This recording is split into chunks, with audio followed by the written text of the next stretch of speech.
பூர்வ வருஷத்தின் காலங்களை நீங்கள் சிந்தித்து பாருங்கள். தலைமுறை தலைமுறையாய் அவர் நமக்கு பாராட்டின கிருபைகளை சற்று சிந்தித்து பாருங்கள். எங்கள் வாழ்க்கையிலும் கூட நான் மெய்யாக சொல்லுகிறேன், ஒவ்வொரு ஆண்டவரை ஏற்றுக்கொண்ட பிள்ளைகள், இந்த காணொலியை பார்க்கும் பிள்ளைகளுக்கு முன்பாக என்னோடு உடன் பிறந்தவர்களாய், எங்கள் குடும்பத்தில் ஒருவர்களாய் உங்களை கருதி நான் சொல்லுகிறேன். நாங்கள் மிகவும் கைவிடப்பட்ட ஒரு நிலையில் இருந்தோம். என் தகப்பனாருக்கு நல்ல ஒரு வேலையை கொடுத்து ஆண்டவர் ஆசீர்வதித்திருந்தார். ஆனால் எல்லா பணத்தையும் அவர் வீணாக்கி போட்டு எங்களுக்கென்று ஒன்றும் சேர்த்து வைக்காமல், வாங்கி வைக்காமல் இருந்தார். என் மூத்த அக்காவின் திருமணம் வந்தது. அப்போது நாங்கள் கலங்கி போனோம். ஐயோ, ஒன்றும் கையில இல்லையே, நாங்கள் எப்படி திருமணம் செய்ய போகிறோம்?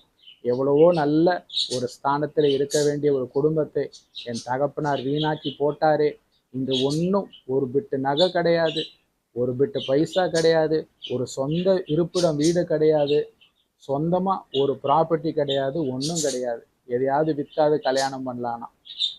அப்படி நாங்கள் கலங்கி போன காலத்திலே கர்த்தர் ஒரு வழியை திறந்து, அதாவது அந்த வழி என்னன்னா, என் தகப்பனாருக்கு வாலண்டியர் ரிட்டையர்மெண்ட் ஸ்கீம் வந்தது.